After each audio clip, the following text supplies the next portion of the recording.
जिंदाबाद, इनकलाब जिंदाबाद, इनकलाब जिंदाबाद, राष्ट्रीय संघर्ष समिति जिंदाबाद, बोलिए राष्ट्रीय संघर्ष समिति जिंदाबाद, मजदूर एकता जिंदाबाद, मजदूर एकता जिंदाबाद, मजदूर एकता जिंदाबाद। धन्यवाद महासचिव जी एवं समस्त राष्ट्रीय नेतागण, विभिन्न प्रांतों के प्रांतीय नेतागण, मंडलों जिलों से आए हुए पूरे देश से हमारे साथीगण, यहाँ बैठी हमारी महिलाएं, बहनें, साथियों और हमारी सुरक्षा में यहाँ की व्यवस्था देख रहे पुलिस के हमारे साथियों, लड़ाई हमारी इलेक्शन के पहले वाली अंतिम चरण में है। जैसा कि हमारे नेताओं ने बताया, अभी महासचिव जी ने बताया। साथियों, पिछले दिनों जो जूम मीटिंग हुई थी राष्ट्रीय स्तर की और जिसको राजीव भटनागर जी और आदरणीय नरगुंड जी ऑर्गेनाइज कर रहे थे, एक बात हमारे राष्ट्रीय अध्यक्ष ने कही जिसके लिए मैं उनकी भूरी भूरी प्रशंसा करता हूं और बहुत अच्छी बात कही कि अभी तक हम लोग ब्यूरोक्रेसी के मझधार में पवर रहे थे, दौड़ रहे थे। अब मालूम हुआ है कि हमारा समाधान राजनीतिक है, राजनीति ही हमारा समाधान करेगी। ये बड़ी अच्छी बात, बहुत दिनों से हम लोग प्रतीक्षा कर रहे थे कि हमारी लड़ाई राजनीतिक होनी चाहिए, राजनीति की तरफ से होनी चाहिए। ब्यूरोक्रेसी को बहुत परसुएट किया हमने वित्त मंत्रालय, श्रम मंत्रालय, ईपीएफसी, सारे लोगों को हमने बहुत परसुएट किया, बहुत डाटा दिया और बहुत समझाया बुझाया, चिरोरी विनती निवेदन तमाम किए और हमने प्रधानमंत्री से भी निवेदन किया।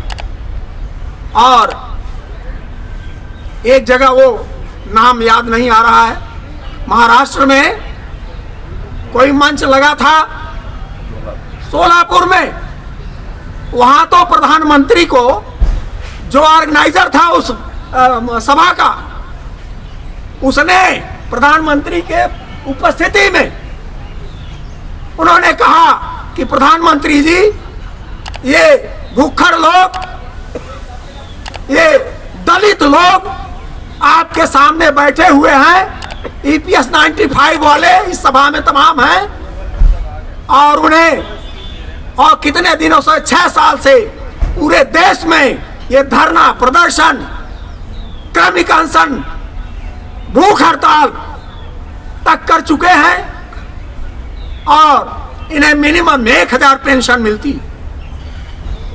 तो मेरा निवेदन है प्रधानमंत्री महोदय से कि वो यही 10,000 रुपए मासिक पेंशन का ऐलान करके जाएं।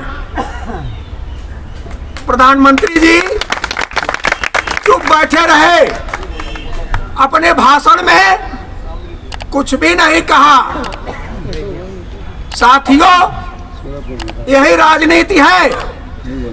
आप चिल्लाते रहिए, आप चिल्लाते रहिए जब तक वो नहीं समझेंगे कि इन लोगों से हमारा कुछ लाभ हो सकता है, हमारी स्वार्थ सिद्धि हो सकती है, तब तक वो आपके तरफ ध्यान नहीं देंगे। ये बिना मांगे सब कुछ देते हैं जहां से उनको कुछ मिलना होता है। आप ये बताओ कि किस मजदूर ने, किस दलित ने या किसी संस्था ने 5 किलो अनाज की मांग की थी? किसने किया था? किस किसान ने कहा था कि हमको थर्ड मंथली 2000 रुपया दीजिए? या किसान का कोई संगठन छोड़ दीजिए, इनका संगठन जो किसानों का है भारतीय किसान संघ, उसने भी नहीं मांग की थी। जहां देखते हैं कि हमको मिलेगा, जहां से रिजल्ट अच्छा आएगा, वहां ये अपने मन से देते। और जो चिल्लाता रहता है, जिसकी डिमांड होती है, जो असली हकदार होता है, उनको ये नहीं देते। तो अब सही रास्ता, अभी महामंत्री जी ने कहा, महासचिव जी ने, कि क्या करना चाहिए, इस पर भी प्रकाश डालें। अब हमारा शीर्ष नेतृत्व सही रास्ते पर आ गया है और अफसोस की बात है कि अंतिम समय पर आया। लेकिन साथियों, हमारा शीर्ष नेतृत्व जी जान से, बड़ी मशक्कत से यहां तक पहुंचा है। और एक फायदा तो हुआ ही है कि जब कभी शीर्ष नेताओं के साथ वार्ता होगी, जब बात चलेगी, तो ये मंत्रालयों में बैठे आईएएस लोग, ब्यूरोक्रेसी के लोग ये नहीं कह सकते कि हमें कुछ जानकारी नहीं है, कोई डाटा नहीं है, कोई प्रपत्र नहीं है, हमको लोग बताए नहीं। तो ये फायदा तो हुआ है, ये लाभ तो हमको मिला है। बाकी करना तो प्रधानमंत्री को है। बिना प्रधानमंत्री के उनके ऐलान किए एक धेला भी 100 रुपए कम हुआ है वो सिलेंडर में, वो जो सब्सिडी वाला सिलेंडर है। ये भी वोट की राजनीति है ना अभी। तो उसको भी 100 रुपए के लिए भी प्रधानमंत्री ऐलान करते हैं। आप क्या समझ रहे हैं? आपको 7,500 प्लस जीए देना है, आपको चिकित्सा सुविधा देनी है, आपके वंचित लोगों को 5,000 रुपया महीना पेंशन देना है, और हर पेंशन के कठिनाइयों का सरलीकरण करना है। तो क्या ऐरा गहरा आदमी इसका वो करेगा? श्रेय तो प्रधानमंत्री को लेना है, वोट प्रधानमंत्री को लेना है, तो करेंगे वही। हमारी दिशा उसी तरफ जानी चाहिए, जा भी रही है। तो साथियों, अब आप, जैसा कि महामंत्री जी ने कहा, महासचिव जी ने, कि कभी भी कुछ भी हो सकता है। हम आशावान हैं, आशावान रहना भी चाहिए। यदि आशावान नहीं रहेंगे तो हम जिंदा नहीं रहेंगे। हम आशा पर भी ही जिंदा हैं, और हम ये उम्मीद करते हैं और सरकार को बताना चाहते हैं, सरकार से उम्मीद करते हैं कि इलेक्शन के पहले, जैसा कि हमारे राष्ट्रीय अध्यक्ष जी का भी ऐलान है कि इलेक्शन के पहले हमारे जो प्रस्ताव हैं उन पर विचार करें। उसमें हमने ऑप्शन भी दिए हैं कि यदि आप नहीं देना चाहते हैं पूरा का पूरा, तो आप इंटरिम रिलीफ दीजिए। इंटरिम रिलीफ का भी प्रस्ताव है। तो शासन को चाहिए कि वो कर दे, इलेक्शन के पहले डिक्लेयर कर दे, आचार संहिता लगने के पहले डिक्लेयर कर दे।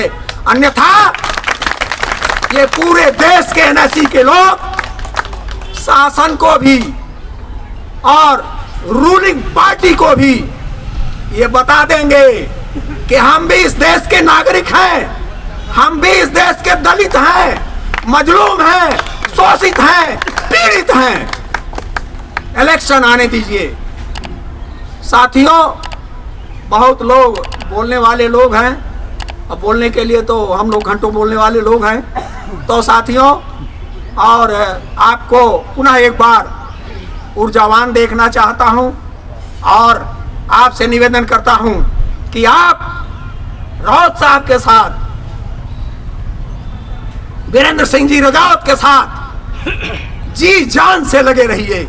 इनका मनोबल डाउन मत होने दीजिए, इनका मनोबल ऊंचा उठाए रखे रहिए, ताकि आपके काम में कहीं कोई कोताही न बरती जाए। साथियों, इसी के साथ मैं अपनी बात समाप्त करता हूं।